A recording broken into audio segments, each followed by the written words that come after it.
Si Maru Ashio ay isang 15 taong gulang na batang lalaki, na mas pandak kaysa sa karamihan, na may height na 5 talampakan at 1 pulgada lamang, gayunpaman, ang kaanyuhan ay maaaring mapanlin lang.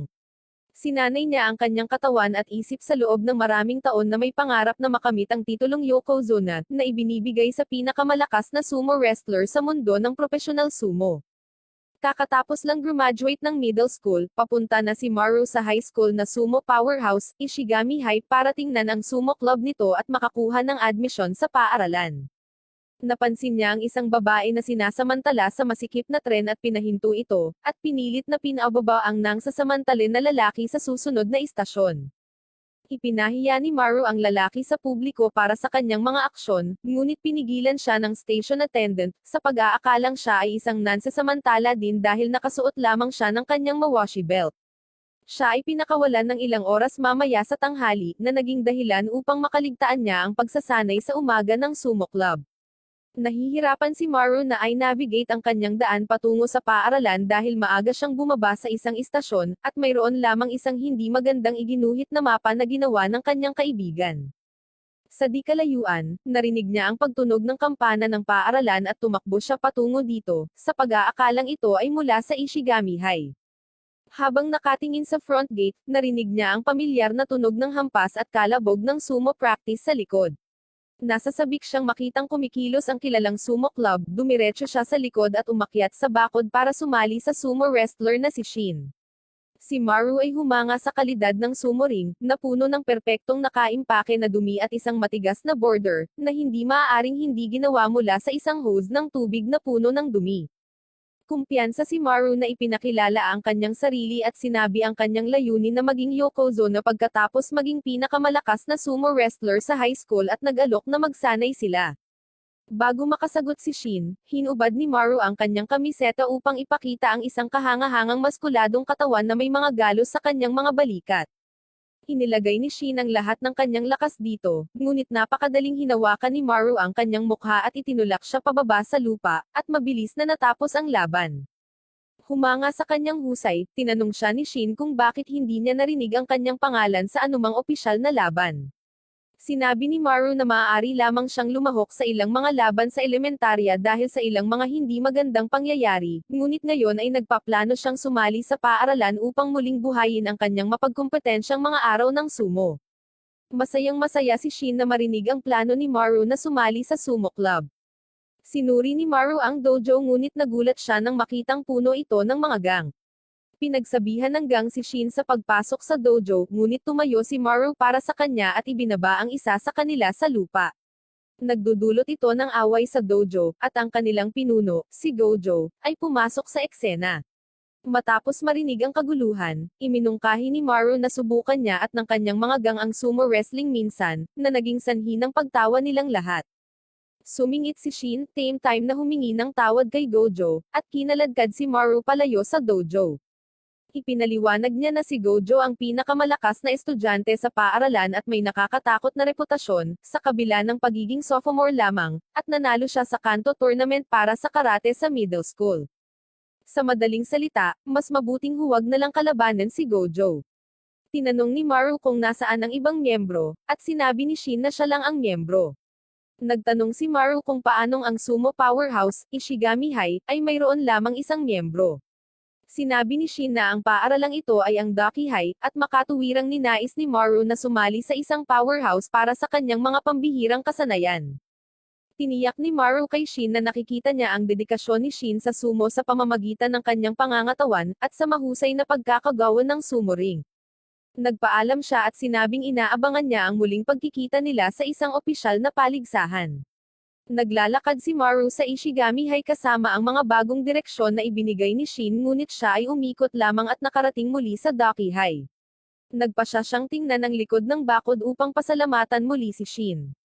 Gayunpaman, nang lumakad siya sa likod, nakita niya ang sumo ring na ganap na nasira. Sinira ni Gojo at ng kanyang mga gang ang sumo ring bilang pagganti sa insidente sa dojo.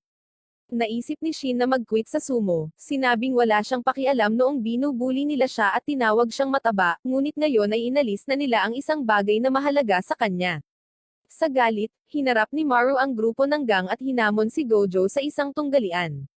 Kung manalo si Maru, kukunin ng Sumo Club ang dojo, at sumasang-ayon naman si Gojo, hanggat maaari niyang itakda ang mga kondisyon ng tunggalian, at maghintay siya sa kanya sa dojo. Si Shin ay galit na nagmakaawa kay Maru na umatras sa tunggalian, na nagsasabing imposible na si Gojo ay pananatilihin itong patas na laban.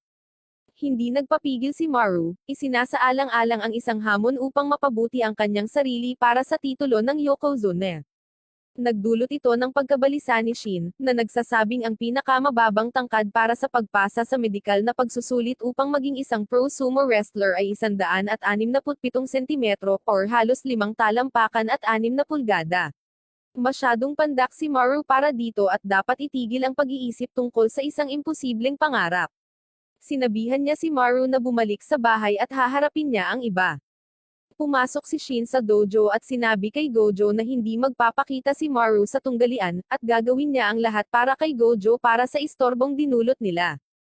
Sinabihan siya ni Gojo na huminto sa sumo dahil gusto niyang alisin ni Shin ang isang bagay na mahal niya. Papayag na sana si Shin nang pumasok si Maru na nakasuot ng mawashi belt at hiniling na simulan ang tunggalian.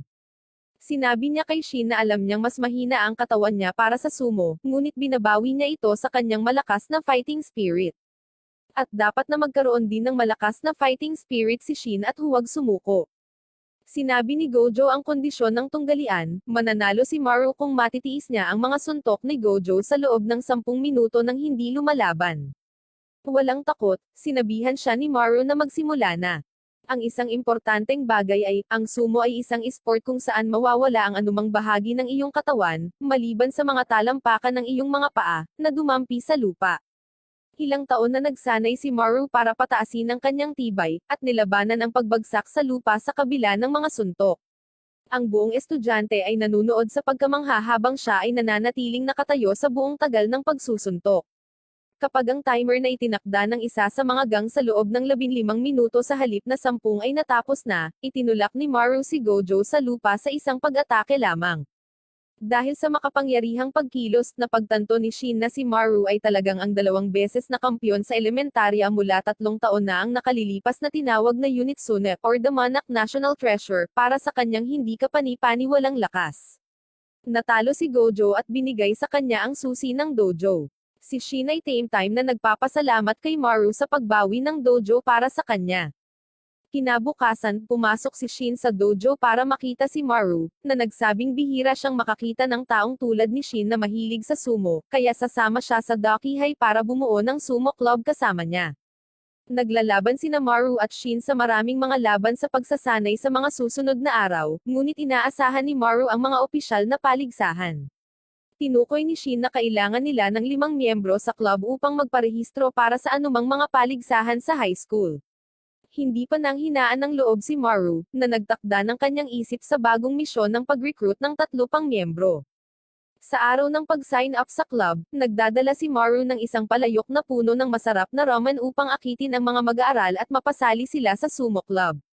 Gayunpaman, hindi ito sapat upang makuha ang atensyon ng sinuman. Ang iilan na dumaan para sa pagkain ay iniluwa kaagad ito dahil nagdagdag siya ng labis na dami ng bawang at paminta. Sinabi ni Shin na hindi effective ang plano at nagtakdang mamigay na lang ng mga flyers. Isang mag-aaral ang lumapit, si Kun Isaki sa 2nd taon, isang miyembro ng wrestling club, ang nagustuhan ng pagkain at humirit pa ng mas madaming pagkain, at ginamit ni Maru ang pagkakataon para imbitahan siya sa sumo club. Gusto ni Kun Isaki na maging nangungunang mixed martial artist ng Amerika at hindi siya partikular na interesado sa sumo. Gayunpaman, nakita niyang sapat na kawili-wili si Maru para imbitahan siya sa exhibition match na gaganapin ng wrestling club. Matapos mabigong makapagpasali ng miyembro sa sumo club, nagpa siya sina Maru at Shin na pumunta sa gym para tingnan ang exhibition match. Sa kalaunan, hinahamon ng mga miyembro mula sa iba't ibang sports club si Kun Isaki, ang pambansang kampyon, sa isang wrestling match. Pinatumba silang lahat ni Kun Isaki, kasama ang karate, judo, at boxing club. Pinukaw nito ang interes ni Maru, at sumunod siyang pumasok sa ring, isinasaalang-alang ito na isang pagkakataon na palakasin ang mga opinyon ng mga mag-aaral sa sumo at magkaroon din ng mahalagang pagsasanay sa pakikipaglaban sa isang nangungunang atleta.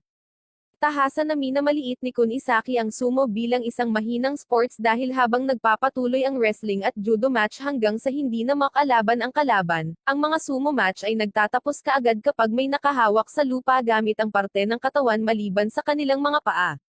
Para kay Kun Isaki, ang isang panalo sa sumo ay may mas mababang kahulugan. Iminumungkahi ni Maru ngayon na lumaban sila sa mga patakaran ng kani-kanilang sport, kaya matatalo si Maru kung ang anumang bahagi ng kanyang katawan ay dumampi sa lupa or lumabas sa sumo ring, at matatalo si Kun Isaki kung napatumba siya ng higit sa ilang segundo. Dahil alam nitong nagbibigay ito ng malaking kalamangan, minaliit siya ni Kun Isaki sa pamamagitan ng pagtali ng sinturon sa kanya para mas madaling mahawakan siya ni Maru. Si Rina, kapatid ni Gojo at presidente ng Student Council, ay nag-alok na maging referee sa laban sa pag-asang mapahiya si Maru kapag matalo siya, at ito ang kanyang maging kabayaran sa pambubugbog sa kanyang kapatid. Nang tumunog ang bell, dumiretso si Kun Isaki sa mga binti ni Maru at naghanda na ihagis si Maru sa lupa.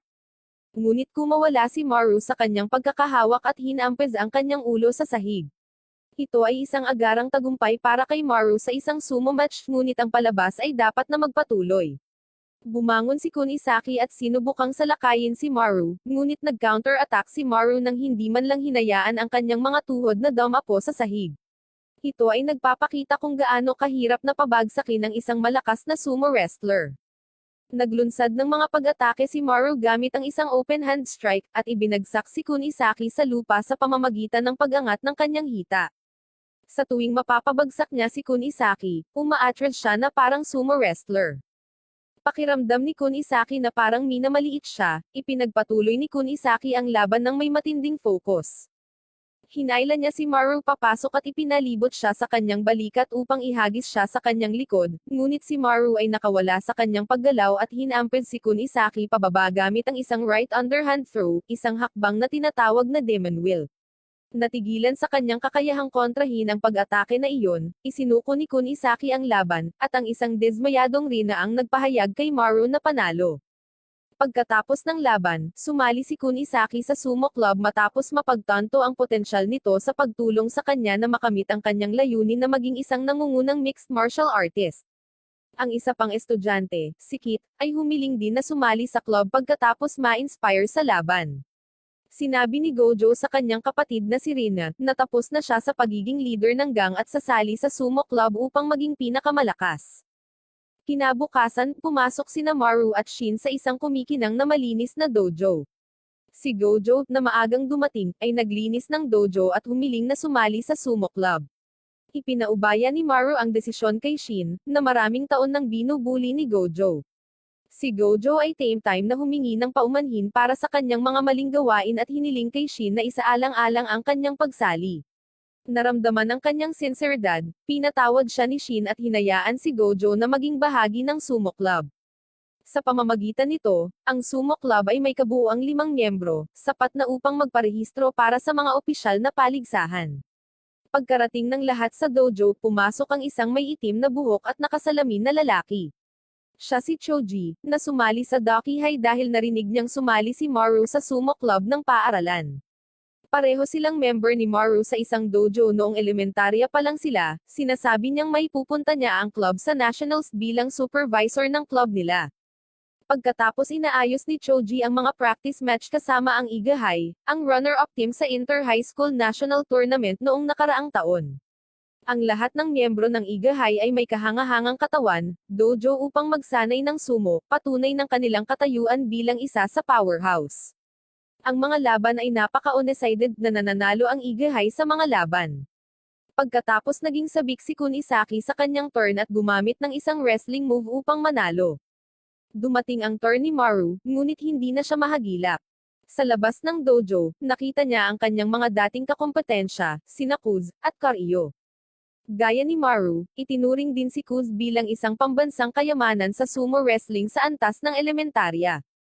Gayunpaman, tumigil siya sa paglalaro nang sumunod sa kanya ang kanyang ama, isang dating yokozuna, na lumaban matapos niyang ma-dislocate ang balikat ni Maru sa isang opisyal na laban. Lumalabas na ang tanging dahilan kung bakit nagawang ayusin ni Choji ang mga practice match na ito sa Iga High, ay dahil kailangan ng coach ng koponan si Kuz upang makabalik sa laro, at umaasa siya na kapag nakita niyang nagsusumikap pa rin si Maru ay mamomotivate si Kuz. Inaasahan din ni Kariyo dito at hinamon si Maru sa isang laban para hikayatin si Kuz. Si Kariyo ay isang first-year student tulad ni Maru at hindi mas matangkad sa kanya. Siya ang kampiyon sa middle school midway class tournament at top 8 sa open weight middle school tournament, na ginawa siyang isang mabigat na kalaban. Matindi ang magiging laban, kung saan nagsimula si Kariyo sa mababang pag-atake, ngunit kinontra ito ni Maru at itinulak siya pabalik. Sa kalaunan, binuhat niya si Kariyo sa pamamagitan ng kanyang belt, ngunit si Kariyo, na pinaghandaan ng husto si Maru, ay naghihintay para sa pag-atake na ito at nilock ang kanyang binti sa binti ni Maru at sinubukan siyang patumbahin. Gayunpaman, pinipigilan ni Maru ang kanyang sarili at ibinaba siya sa pamamagitan ng pagsasagawa ng Demon Will technique na isang twisted underarm throw. Matapos manalo, tinuya ni Maru si Kuz na labanan siya, at sa pagkakataong ito ay pumasok na siya sa ring. Nag-uunahan ang dalawang umatake sa simula ng laban, dahilan para ma-slide pabalik si Maru mula sa pagkakabangga. Nilock ni Kuz ang kanyang braso kay Maru at mahigpit na humawak dito, ngunit sa halip na umatras na ang laban si Maru at pinakawalan ang sarili. Parehong humahawak sa sinturon ng isa't isa at nagpapalakasan ng katawan, at ang may kalamangan ay gagawa ng mapagpasyang panalong paggalaw sa posisyong ito. Gayunpaman, ang laban ay pinahinto ng isang guro, na nakita si Kuz sa ring at ipinatupad ang pagbabawal ng kanyang ama sa pakikipaglaban sa mga laban. Sina Maru at ang iba ay umalis, nadismaya pagkatapos ng isang mahalagang araw ng pagsasanay. Inihayag ni Choji na palaging ginagamit ni Maru ang kanyang pambihirang diskarte sa mga kalaban sa kabila ng pagiging mas maliit kaysa sa kanila, kahit na ang isang pambihirang diskarte ay nangangako na magtuturo sa kanya kung paano talunin ang kanyang mga kalaban gamit ang diskarteng iyon, at kinumpirma ni Kuz kay Kariyo na gusto niyang lumaban muli sa sumo. Sa susunod na araw, inutusan sila ni Choji na dumating ng maaga para sa pagsasanay sa umaga, ngunit inutusan silang mag-harvest ng seaweed sa isang bangka sa halip na magsanay ng sumo. Ang layunin ay para sa kanila na palakasin ang mga kalamnan na kasangkot sa balanse, sa pamamagitan ng pagsasanay ng kanilang mga sarili sa paggalaw ng bangka sa matataas na alon. Tumungo sila sa paaralan pagkatapos ng pagsasanay, at tinatalakay ng club ang propesyonal na sumo wrestling. Nalaman nilang ang minimum height requirement para makapasa sa physical entrance test para sa professional sumo wrestling ay 167 centimeters. Kaya't kahit anong pilit niya, hindi makakapasok si Maru, at nagtataka sila kung ano ang nag-udyok kay Maru na magsumikap. Sa dojo, nagtatanong ang mga miyembro kung bakit hindi sumasali si Choji sa mga laban sa kabila ng karanasan sa sumo. Naging mababa ang tingin sa kanya ni Gojo, iniisip na hindi siya lumalaban dahil hindi siya magaling. Ibinaba ni Choji ang kanyang paa at nagpas siyang patunayan ang kanyang halaga, sa pamamagitan ng paggawa ng rookie fight bouts laban sa kanilang lahat sa pamamagitan ng pagsunod sa kanyang mga tagubilin. Ang unang laban ay laban kay Gojo, at naging agresibo si Gojo sa pamamagitan ng paghagis ng sunod-sunod na mga sampal ng kamay, na hinaro ang ganikit, at pagkatapos ay lumayo ng iunat ni Gojo ang kanyang braso sa isa sa mga sampal, na naging sanhi ng pagbagsak niya sa lupa. Ipinaliwanag ni Choji na inilalagay ni Gojo ang lahat ng kanyang lakas sa kanyang pang-itaas na katawan sa panahon ng kanyang mga sampal, na hindi kayang sabayan ng kanyang mga binti. Ito ay nagiging sanhi ng pagkawala ng balanse kung ang kanyang kalaban ay lumayo ng kaunti. Napagtanto ni Choji na nabuo niya ang habit na ito dahil ang kinakalaban lang niya ay si Maru na hindi umaatres. Pagkatapos nag-volunteer si Kunisaki upang sunod na lalaban, at talo rin siya sa loob ng isang segundo kapag pinatid siya gamit ang isang inside ankle sweep. Ipinaliwanag ni Choji na ang mga footwork ni Kunisaki ay nangangahulugan na trabawin upang maiwasan ang mga ganitong resulta. Pagkatapos, ginawa ni Choji na samantalahin ni Kit ang mahinang pang-itaas na katawan ni Shin para ibagsak siya sa kanyang likod. Sa demonstrasyon na iyon, itinuro ni Choji kung gaano kapansin-pansin ang lahat ng kanilang mga kahinaan kumpara sa mahusay na mga sumo wrestler na makakaharap nila sa mga torneo. Sa kanilang kasalukuyang performance, hindi man lang nila kayang lampasan ang mga prefectual Bagamat magandang magkaroon ng kamalayan sa kanilang mga lugar para sa pagpapabuti, nandyan si Choji upang patalasin ang kanilang mga lakas at gawin silang mga espesyalista na may killer move ang bawat isa upang dalhin sila sa nationals, at isinasaalang-alang ang kaunting oras na mayroon sila. Pagkatapos ay siya mismo ang nakipag-wrestling kay Maru upang ipakita sa kanya ang kanyang lugar para sa pagpapabuti. Sinimulan niya ang laban sa mababang posisyon ng pag-atake upang pilitin si Haro na bumaba, ngunit sinasalamin ang estilo ng pakikipaglaban ni Maru sa buong laban. Parehong magkahawak sa Mawashi belt ng isa't isa, at gagawin na ni Maru ang kanyang combo Demon Will at Demon Storm move. Ngunit ganoon din ang ginawa ni Choji at nagdagdag ng kaunting twist para makagawa ng Trimble combo attack at pinatumba si Maru. Bagaman ito ay isang mapanganib na hakbang, at kapag hindi ito nagawa ng maayos ay tiyak na haantong sa pagkatalo ni Maru sa mga laban. Pinayuhan ni Choji si Maru na ikabisado ang teknik, at tinanggap naman ni Maru. Namangha sa mga kakayahan ni Choji, inaasahan ng mga miyembro ng club na magkaroon ng tunay na pagkakataong manalo sa mga torneo gamit ang mga lakas ni Choji, Maru, at Kit. Ngunit inihayag ni Maru na hindi maaaring sumali si Choji sa mga kompetisyon dahil mayroon siyang talamak na sakit sa baga. Pumunta si Kit sa locker room para ibalik kay Choji ang kanyang salamin, kung saan nakita niyang gumagamit siya ng breathing mask. Ipinagtapat ni Choji na matagal na niyang tinalikuran ang sumo dahil sa kanyang karamdaman. Ngunit nang makita ang pagsusumikap ni Maru sa kanyang kapalaran, at ang hindi matitinag na kalooban na patuloy na magsikap sa kabila ng kanyang maikling tangkad ay maaaring mabuksan ni Choji ang kanyang mga abilidad. Salamat sa kanya, pinili ni Choji na maging kanyang coach at tulungan siyang makamit ang kanyang mga layunin. Tiniyak niya din kay Kit na kahit siya ay lalakas upang maging isang bihasang sumo wrestler sa ilalim ng kanyang patnubay, at tiyak na hindi niya maliitin ang kanyang sarili. Tinanong ni Gojo si Haro kung bakit siya nagsumikap kung hindi man lang siya makakapasa sa physical examination dahil sa kanyang maikling tangkad. Nilinaw ni Choji na mayroon pang isang paraan para makapasok sa Pro League para kay Maru.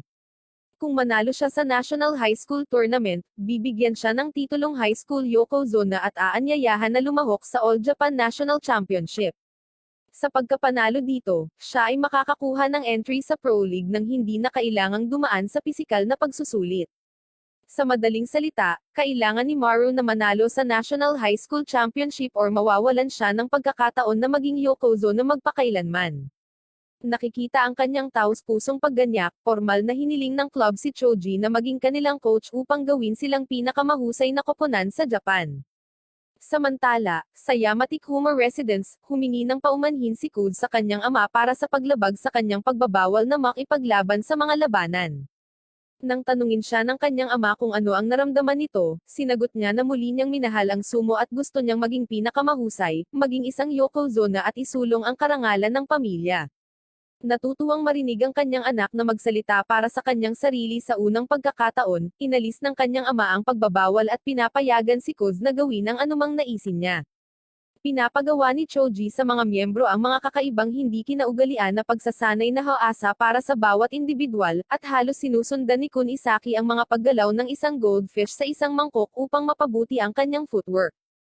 Dapat hawakan ni Shin ang tubig sa kanyang bibig sa bawat laban upang magsanay ng pagpigil sa kanyang hininga. At kailangang magsanay ni Gojo sa paghampas ng bola ng pingpong para mapanatili ang magandang posture, at gamitin ang puwersa ng ibabang bahagi ng katawan sa paghampas. Si Rina ay hindi napahanga sa mga drills at nagtaka kung bakit pumapayag ang kanyang kapatid na ipahiya ang sarili habang nagsasanay ng ganito. Sinagot ni Gojo na ang kanyang instincts ay nagsasabi sa kanya na kung susundin niya ang salita ni Choji, siya ay lalakas. Si Choji ang pinakamahusay na uri ng instruktor dahil itinatanim niya ang paniniwala sa kanyang mga atleta. Pagkatapos ng araw na pagsasanay, sinabi ni Choji sa kanila na pupunta sila sa Ishigami High para magsanay kasama ang kanyang koponan sa susunod nilang araw ng pahinga. Ito ay magiging isang mahusay na karanasan para sa kanila bago ang high school tournament dahil ang Ishigami ay naging runner-up noong nakaraang taon sa Kanto Region Tournament. At ang middle school Yokozuna Munichiko Mikazai ay nasa kanilang koponan, gayunpaman, plano ni Choji na ipadala si Maru sa ibang lugar. Dumating ang araw ng pagpunta sa Ishigami High, at hindi makakasama si Kun Isaki dahil bumagsak siya sa kanyang midterms at kailangang nasa paaralan para kumuha ng mga remedial class. Pagdating nila sa Ishigami High, nabigla silang makita ang mga first years na gumagawa ng buong pag-eehersisyo gamit ang 150 kilo na gulong, pagbubuhat ng mabibigat na weights, at paggawa ng iba pang hardcore workout. Hindi tulad sa Iga High, si Choji ay hindi nagayos ng kahit ano sa Ishigami High at basta na lang nagpakita ng walang paunang abiso. Ang malaki at nakakatakot na Captain Yoshi ay humihiling na malaman kung bakit sila naririto.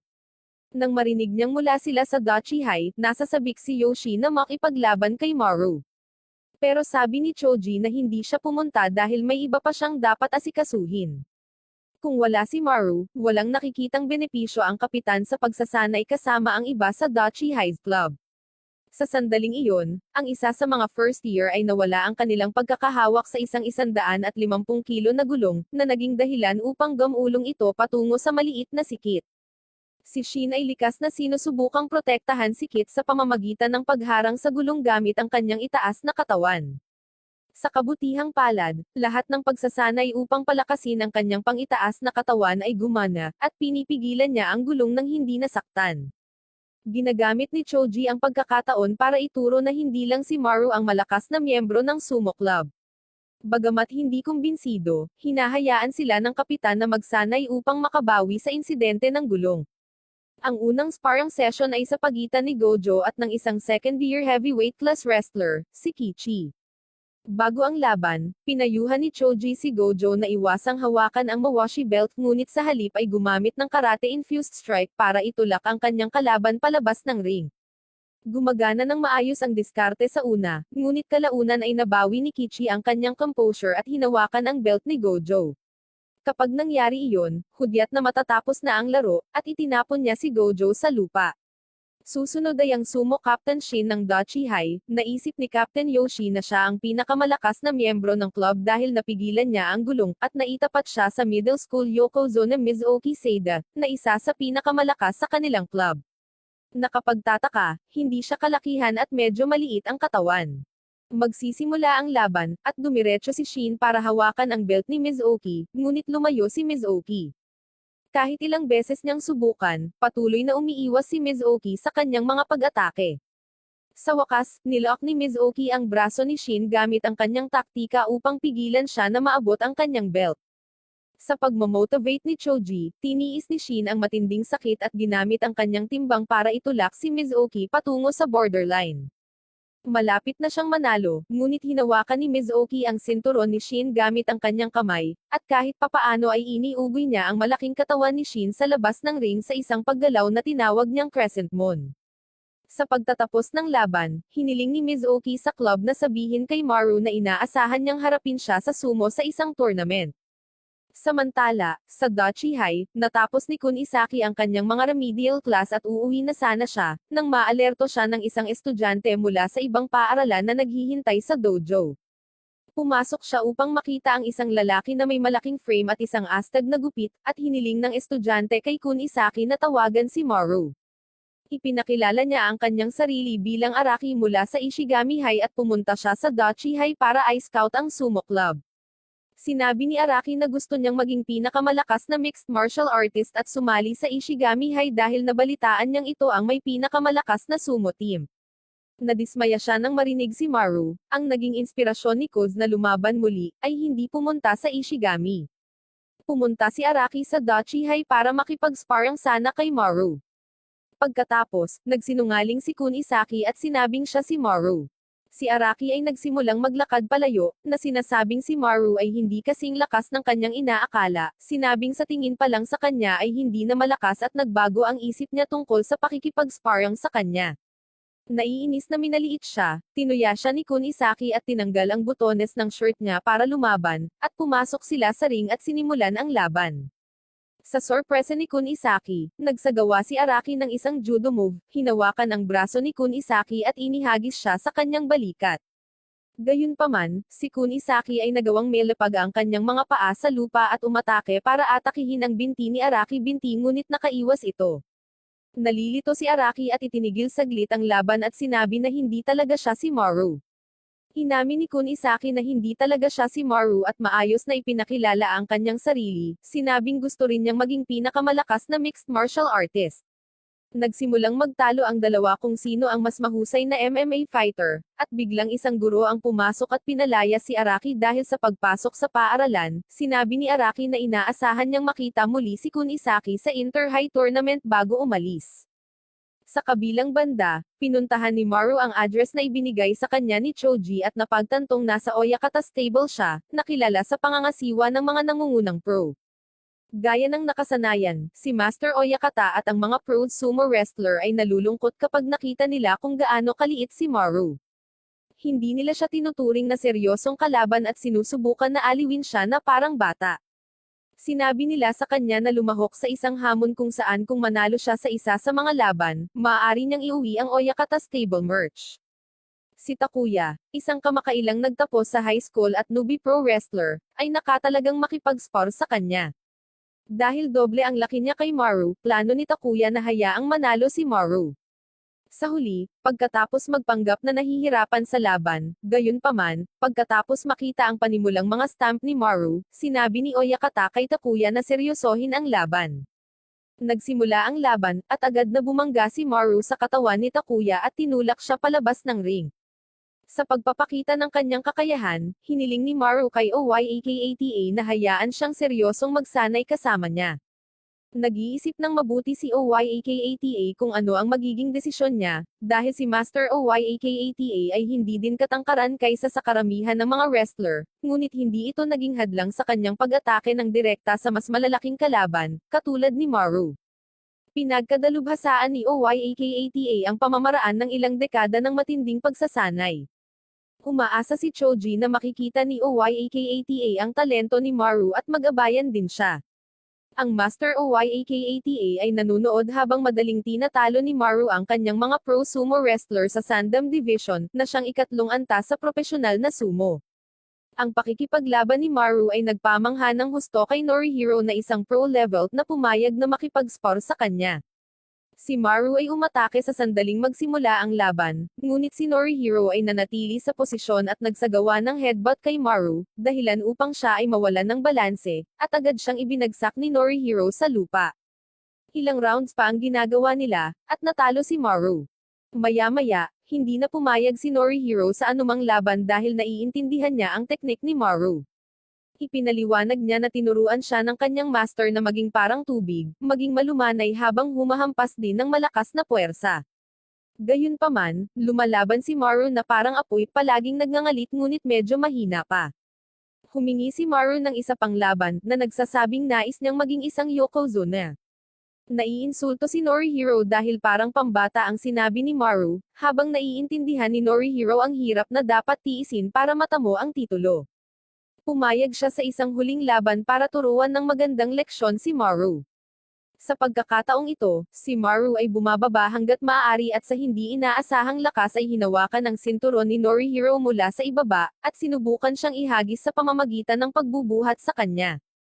Naglunsad ng matinding pag-atake si Norihiro, ngunit nagawa ni Maru na mapaluhod si Norihiro. Dahil humanga siya, sinabi ni Norihiro kay Maru na pumunta ulit bukas. Inaanyayahan ni Master Oyakata si Maru na manatili para mas makilala pa siya. Kumain si Maru ng masarap na nilagang chankini mula sa unang pagkakataon para sa hapunan at mas nakilala ang mga wrestler. Sa gabi, hindi siya mapakali para makatulog, at bumaba sa dojo upang suriin ang mga laban na naganap kanina. Isang high school club manager ang nanatili sa kwadre ng ilang oras, nakita siya, at ibinahagi kung paano gustong maging pro sumo wrestler ang kanyang kapatid. Pumasok si Master Oyakata at nag-alok na makipag-spar sa kanya. Nakikita niya ang kanyang sarili kay Maru, tulad ng inaasahan ni Choji. Bagamat hindi naging Yokozuna si Master Oyakata, lagi niyang inaasam na makita ang isang maliit na tulad niya na maging isang Yokozuna balang araw, at nakikita niya ang potensyal na iyon kay Maru. Ang lahat ng iba pang mga pro ay nagising sa oras na iyon, at nagsisimula ang pagsasanay. Pagkatapos ng mahabang araw ng pagsasanay, umalis si Maru at ang manager ng club. Sinabi ng manager ng club na inaabangan niya ang pagkikita ng kanilang mga koponan sa nationals, at sinabi ni Maru na inaasahan niyang maging Yokozuna sa high school. Sinabihan siya ng babae ng good luck pero sinabing hindi iyon mangyayari ngayong taon dahil makikipagkumpetensya ang kapatid niya. Ibinunyag niya na siya ang manager ng team ng Hakura High, at ang pangalan niya ay Saki Tenuji. Napagtanto ni Maru na ang kanyang kapatid ay si Shido Tenuji, ang kampyon ng National High School. Dumating ang araw ng preliminary round ng high school. Sabik na sabik si Shin na manalo sa araw na iyon dahil ito na ang kanyang huling pagkakataon na sumabak sa isang high school tournament dahil siya ay nasa kanyang huling taon na. Tiniyak sa kanya ni Maru na nagsumikap sila, at sisiguraduhin niyang makakatungtong si Shin sa nationals bago siya makapagtapos ng pag-aaral. Naging sulit ang lahat ng training nila dahil lahat sila, maliban kay Kit, ay nagtagumpay sa kanilang mga laban. Nakapasok sila sa huling round bilang mga dark horse at kailangang labanan ng Ishigami High. Ang tactical na tawag ay upang ipare si Kit sa kanilang pinakamalakas na miyembro na si Mizuki, ngunit nagpa siya si Choji na dapat silang makipaglaban ng direkta. Ang mga unang lalaban ay sina Kit at Kichi, na 100 kilo na mas mabigat kaysa sa kanya. Inaasahan ng lahat na ito ay isang madali na tagumpay para sa Ishigami High. Tinawag ng Ishigami High Captain ang pangalan ni Kichi at tumanggo sa kanya, na parang nagbibigay ng mensahe. Sinenyasan ng referee ang simula ng laban, at nawala si Kit sa harap ng mga mata ni Kichi. Ito ang trump card move na ginawa niya sa loob ng 2 buwan sa ilalim ng patnubay ni Choji, isang hakbang upang talunin ang mas malalaking kalaban tulad ni Kichi. Lumalaktaw siya sa pakikipaglaban at sa halip ay lumundag sa likuran niya at itinulak siya. Inilaan niya ang hakbang na ito para sa finals upang lumitaw bilang isang underdogs hanggang sa dumating ang tamang sandali upang tulungan ang kanyang koponan. Gayunpaman, nag-react si Kichi sa kanya matapos itong eye counter na parang inaasahan niya ito, at sinampal ang mukha ni Kit para itulak siya palabas ng ring. Lumalabas na ang senyales na ibinigay ng kapitan kay Kichi ay umasa ng isang kakaibang galaw, salamat sa pagiging alerto ni Kichi. Nasaraan ng loob, naglakad pabalik si Kit sa kanyang mga kasamahan sa koponan kung saan sinisikap siyang eye comfort ni Shin at Kunisaki. Nakipaglaban si Kunisaki laban kay Araki, isang MMA fighter mula sa Ishigami High. Kapag tumunog ang bell, pumwesto silang pareho mula sa kanilang mga posisyon. Sa kalaunan, umatake si Kunisaki para hawakan ang kanyang magkabilang binti, isang hakbang na mahirap kontrahin sa judo.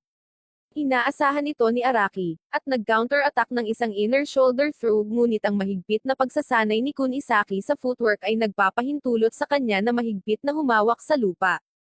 Iniligtas ni Araki ang kanyang sarili mula sa pagkahulog sa pamamagitan ng paggawa ng front flip sa himpapawid.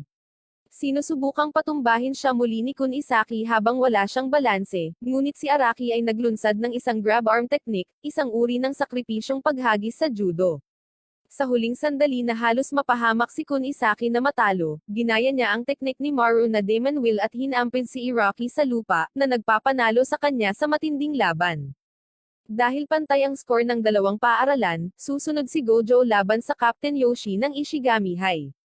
Siya ay may espesyal na galit sa mga gang dahil sa walang katapusang panliligalig na hinarap ng kanilang sumo club sa Ishigami High noong nakaraan. Nakilala niya si Gojo bilang pinuno ng gang ng Dachi High at natutuwa sa ideya na bugbugin siya.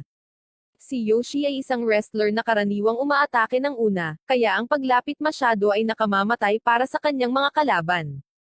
Sa pag-iisip na iyon, plano ni Gojo na umatake kaagad at banggain ang kanyang baba upang mawalan siya ng balanse. Gayunpaman, hindi inaasahang sinimula ni Yoshi ang laban sa pamamagitan ng paghampas sa kanya at halos itulak siya palabas ng borderline. Sa sandaling iyon, naalala ni Gojo ang una niyang pagsali sa sumo club. Pinalayas siya ng kanyang karate master sa kanyang dojo matapos malaman ang tungkol sa paggamit niya ng kanyang mga turo para maging isang gangster. Gayunpaman, nagpakita si Gojo ng tunay na panghihinayang sa kanyang mga ginawa at gustong bumawi kay Shin, na binubuli niya sa loob ng maraming taon, sa pamamagitan ng pagtulong sa kanya na makarating sa nationals at makamit ang kanyang mga pangarap. Naramdaman ang kanyang sinseridad, kinuha siya ng kanyang guro at tinuruan siya ng mga espesyal na tiwaling galaw na gagamitin sa sumo. Naghandang dumpense si Gojo at gumamit ng isang karate flip at switch technique ngunit ito ay hindi para mahulog si Yoshi. Sinundan niya ito ng isang open hand na suntok, ngunit nakakagulat, hinaranggan ito ng kapitan gamit ang kanyang noo at itinulak siya pabalik. Bilang huling paraan, ginagamit ni Gojo ang huling hakbang na may mataas na peligro na natutunan niya mula sa kanyang karate master. Sinipa niya ang binti ni Yoshi para hawakan ang kanyang panloob na binti, ginamit ang grip para bumilis patungo sa kanya, at buong lakas na hinampes ang kanyang ulo. Si Gojo ay gumawa ng isa pang strike upang tapusin ito, ngunit inilock ito ni Yoshi at, sa determinasyon ng isang tapat na kapitan, hinawakan ang sinturon ni Gojo at itinapon siya sa lupa. Bagaman isang mabigat na laban mula sa magkabilang panig ang nangyari, natalo si Gojo. Si Shin ay nagpakita ng isang matapang na mukha at mabilis na tiniyak kay Gojo na siya ay mananalo sa kanyang laban upang madala sila sa nationals, ngunit napansin ni Maru ang kanyang pagkabalisa at nag-udyok sa kanya sa pamamagitan ng pagpapakita ng kanyang pananampalataya sa kapitan. Umakyat si Shin sa entablado na may panibagong pag-asa at hinarap ang kanyang kalaban, si Yuki. Umatake at ibinagsak ni Yuki si Shin sa lupa bago pa man magsimula ang laban. Naniniwala si Choji na sinadya niyang gumawa ng maling panimula para maputol ang focus ni Shin at mawalan siya ng kumpiyansa. Magsisimula ang laban, at nagsimulang umatake si Shin, na nagpapakitang hindi nawala ang kanyang focus. Ang isang flashback ay nagpapakita na si Yuki ang nagpatigil sa isang gang sa panliligalig sa Ishigami High Sumo Club. Mula noon, napansin niyang nagsasanay si Shin sa labas ng dojo ng Dachi High dahil sa mga gang sa paaralan at nagsimpatya sa kanya. Gayunpaman, ang makita siyang nagsasanay sa labas araw-araw na nag-iisa ay naging sanhi ng kanyang simpatiya na maging isang paggalang at takot dahil hindi niya alam kung magkakaroon ba siya ng kagustuhang gawin din ito kung siya ang nasa posisyon ni Shin. Parehong mabangis na lumalaban habang hinahawakan ang sinturon ng isa't isa, ngunit tila walang nakakalamang dahil pantay ang mga lakas ng mga ito. Sa kalaunan, binuhat ni Shin si Yuki, nagpakawalan ng hininga, at ginamit ito bilang pagkakataon para ihagis siya. Ngunit nag-counter-attack si Yuki, dahilan para mahulog silang dalawa sa ring. Idineklara ng referee na panalo ang Dachi High, na nagbukas ng mga kortina sa huling laban sa pagitan ni Maru at Mizuki. Si Mizuki ay may kumpiyansa na umakyat sa entablado para sa laban na lagi niyang hinihintay. Pagkatapos ng lahat, sumabak siya sa sumo wrestling sa middle school pagkatapos mapanood ang huling laban ni Maru sa kampyonato sa elementarya. Siya ay naging middle school yokozuna, ngunit hindi siya nasiyahan dahil ang taong gusto niyang labanan ay hindi na nakikipagkompetensya, at ngayon dumating na rin ang sandaling pinapangarap niya. Magsisimula ang laban, at nahirapan si Mizuki na kontrahin ang mga welga ni Maru, na itinulak siya sa gilid ng ring. Napangiti siya dahil natutuwa siyang sa wakas ay kailangan niyang gumawa ng tunay na pagsisikap sa pakikipaglaban, ngunit mabilis itong nawala nang makita niya ang seryosong mukha ni Maru. Nagsisimula na ring umatake si Mizuki, ang bawat strike ay tiyak na nagta-target para itulak paatras si Maru. Sa sandaling marating nila ang gitna ng ring, hinawakan ni Mizuki ang sinturon ni Maru upang gawin ang kanyang teknik na Crescent Moon, ngunit inaasahan ito ni Maru at lumayo siya sa danger zone habang hinahawakan ang sinturon ni Mizuki. Sinusubukan niyang magsagawa ng Demon Will technique at pagkatapos ay isang Demon Storm, na parehong nabigo. Nagsimula siyang gumawa ng 100 demon takedown, na mukhang ito ang magiging winning move, ngunit natakasan ito ni Mizuki at nagsimulang lumaban ng may panibagong intensidad. Ang National Treasures ay nagsimulang maghagis ng mga galaw ng napakabilis na hindi matukoy ng madla kung ano ang nangyayari.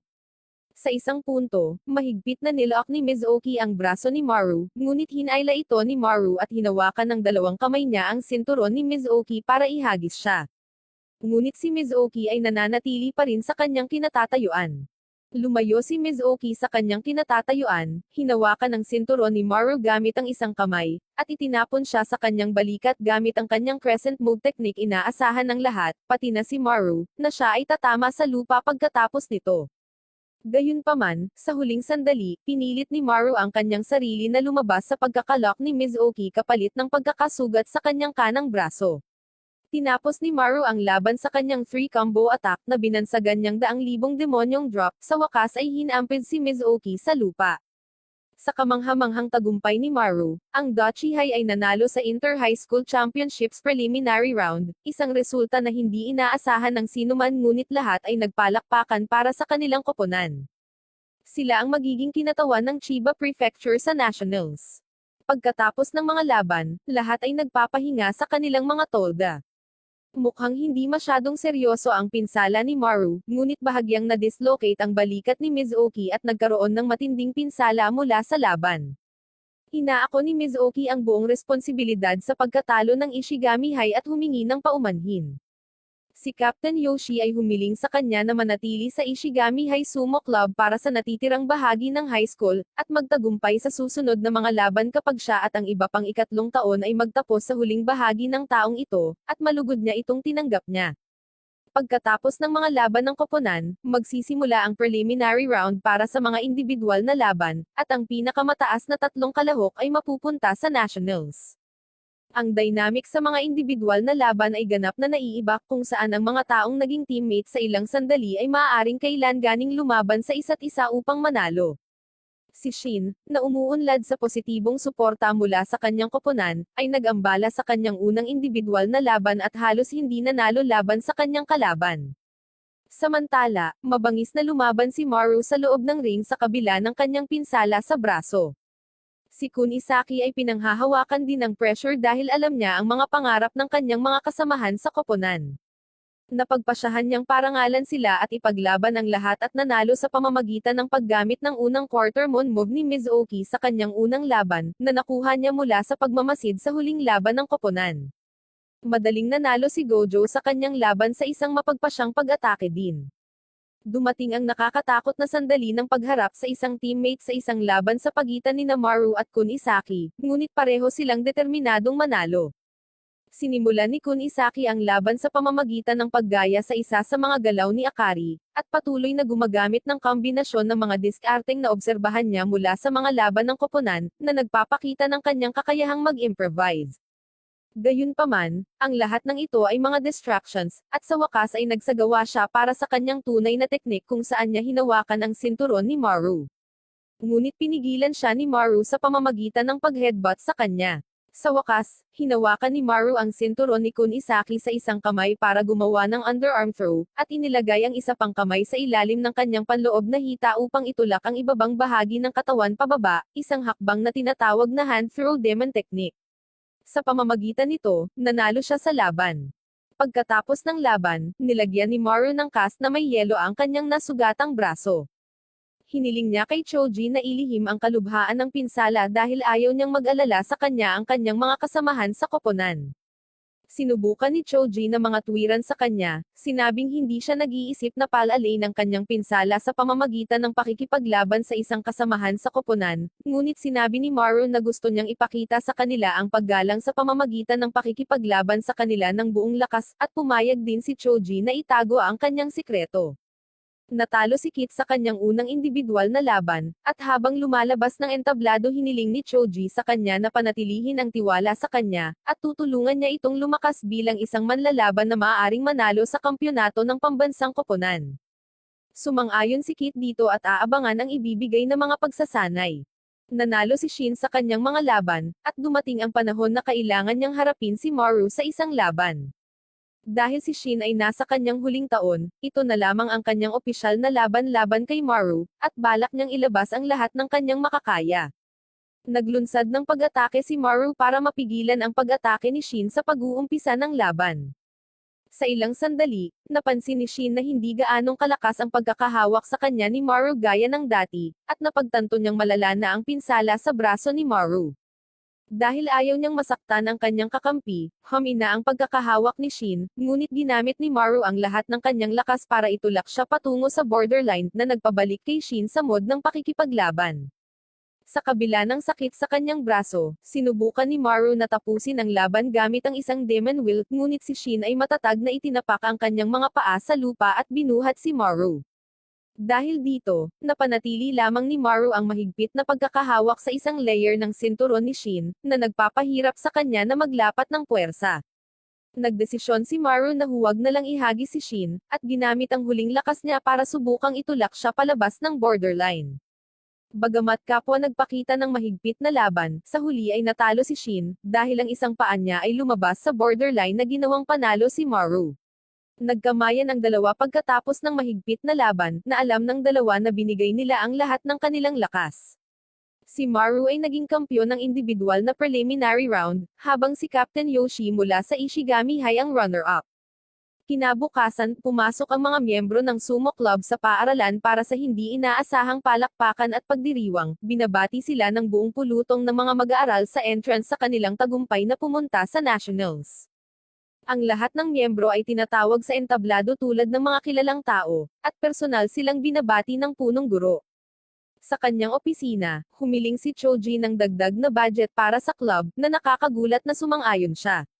Ang mga miyembro ay hindi nasisiyahan sa napakalaking positibong pagkilala na nakuha nila mula sa paaralan at nagtataka kung ano ang nangyayari. Ipinakita niya sa kanila ang isang viral video ng finals ng koponan na kumakalat sa social media, na dahilan ng kanilang biglaang kasikatan. Isang mahiyain na babae na nakasuot ng salamin at mahabang tinirintes na buhok ang nagpapakitang siya ang taong nag-film at nag-upload ng video, humiling na maging manager ng club at malugod siyang tinanggap ni Choji. Naiinggit si Rina sa bagong manager at nagtanong kung bakit hindi siya inalok ng posisyon. Nagdesisyon si Choji at tinanggap din siya, iniisip na siya ang tiket niya sa pakikihalubilo mula sa student council. Pagkatapos ng eskwela, ang club ay tumungo sa isang buffet upang ipagdiwang ang kanilang tagumpay at mga bagong miyembro. Ipinakilala ng manager ang kanyang sarili bilang si Shizuka, isang estudyante sa unang taon, at ang mga miyembro ay nagustuhan agad siya. Mukhang nahihiya siya kay Maru, namumula sa tuwing tumitingin ito sa kanya. Sinubukan ni Rina na nakawin ang spotlight sa pamamagitan ng pagpapahayag sa kanyang posisyon bilang presidente ng student council, ngunit walang pumansin sa kanya. Nang natapos na ang mga pagpapakilala, pinupunan nila ang kanilang mga mukha ng buffet ng mahigit 100 dish, kabilang ang barbecue, sushi, at dessert. Nagkakahalaga ito ng 2,000 yen upang kumain hanggat gusto nila sa loob ng 90 minuto. Ang chef ay naglalabas ng malalaking mangkok ng kanin para sa bawat isa sa kanila, upang mabusog ang kanilang tiyan ng hindi masyadong kumakain ng mamahaling karne. Isang matalinong hakbang sa negosyo upang kumita mula sa walang limitasyong buffet. Gumagana ito nang mabusog ang karamihan sa mga miyembro pagkatapos kumain ng ilang piraso ng inihaw na karne at isang mangkok na puno ng kanin. Gayunpaman, si Choji ay naglalagay ng mas maraming plato ng pagkain sa mesa, na nagpapahayag na ang pagkain na ito ay hindi lamang para sa pagdiriwang kundi isang sesyon ng pagsasanay para sa kanila. Ang bawat isa sa kanila ay dapat kumain ng 2 beses sa pang-araw-araw na calorie intake ng isang pro-sumo wrestler, na umaabot sa 20,000 calories. Ang layunin ay para sa mga miyembro na lumaki at mas lumakas dahil ang kanilang koponan ay nasa mas dihadong posisyon kumpara sa mga team sa nationals. Natakot ang chef, at kinuha ng lahat ang kanilang mga mangkok at nagsimulang lumamon ng pagkain sa kanilang lalamunan. Sa 5 minutong natitira, lahat ay nasa kanilang ganap na limitasyon. Gayunpaman, kinuha ni Maru ang kanyang chopsticks at kumain sa huling round ng barbecue, na nagsasabing hindi siya karapat-dapat na maging isang yokozuna kung hindi niya maubos ang pagkain sa kanyang plato. Lahat ng mga lalaki ay nag-cheer sa kanya habang tinatanggap ng chef ang pagkatalo sa kanyang mga tuhod. Ang sumo club ay pinagbawalan na muling kumain sa restaurant. Nang maglaon, nagsasama-sama ang club upang talakayin ang pagsasanay para sa nationals sa loob ng 2 buwan. Sa ngayon, nakatuon sila sa individual na pagsasanay, ngunit plano ni Choji na ipares sila ngayon sa pangunahing layunin ng pagsulong ng mabuting komunikasyon. Ipinapares niya si Gojo kay Captain Shin dahil kailangan ni Gojo ng pagsasanay para malabanan ang pag-grab ng kanyang mga kalaban, at kailangang magtrabaho si Shin sa pagtakal sa kanyang mga kalaban. Makikipagpares si Choji kay Kit para tumulong sa pagbuo ng kanyang lakas, at ang huling pares ay sina Maru at Kunisaki. Mukhang walang laban si Gojo sa mga individual na pakikipaglaban kay Shin, na parang wala talaga ang puso niya dito. Tinanong ni Shin si Gojo kung may mali, ngunit binaliwala ni Gojo ang kanyang mga alalahanin.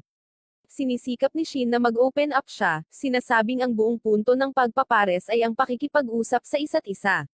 Lalo lang siyang pinalayo nito, at sinabi niya kay Shin na hihilingin niya kay Choji na magtalaga ng bagong partner. Pagkaraan ng ilang sandali, inamin niya na nagigilty pa rin siya sa pambubuli kay Shin sa loob ng maraming taon at sa pagsisikap na ilayo sa kanya ang sumo. Akala niya makakamove on na siya pagkatapos maglinis ng dojo at humingi ng tawad sa kanya bago sumali sa club. Ngunit matapos mapagtanto ang kasiyahan sa sumo, mas namulat siya sa ninakaw niya kay Shin. Sa kabutihan ng kanyang loob, sinabi sa kanya ni Shin na napatawad na niya si Gojo noong araw na sumali siya sa club. Dagdag pa rito, ang makitang unti-unting nagustuhan ni Gojo ang sumo sa paraang ginagawa niya ay isang kasiya siyang karanasan na ipinagpapasalamat niya, at hindi niya nais na mag-iba ang mga bagay-bagay.